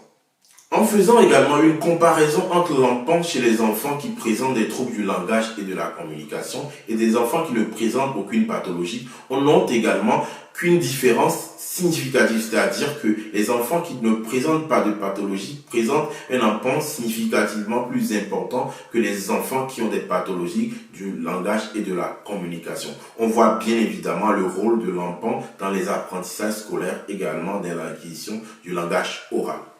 À présent, je vais évaluer votre emprunt. Généralement, le test de l'emprunt commence par un test. Mais là, nous n'allons pas faire de test.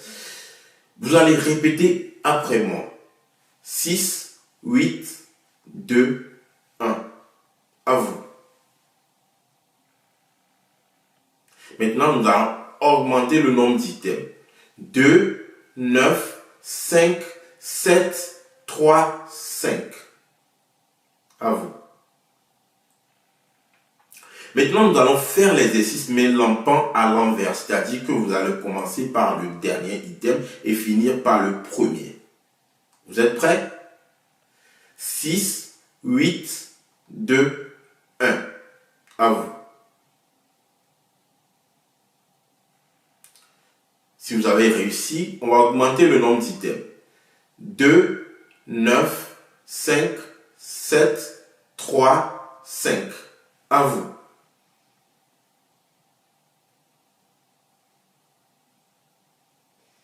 Parfait. Nous allons à présent faire le même exercice mais avec des mots. Vous allez répéter après moi.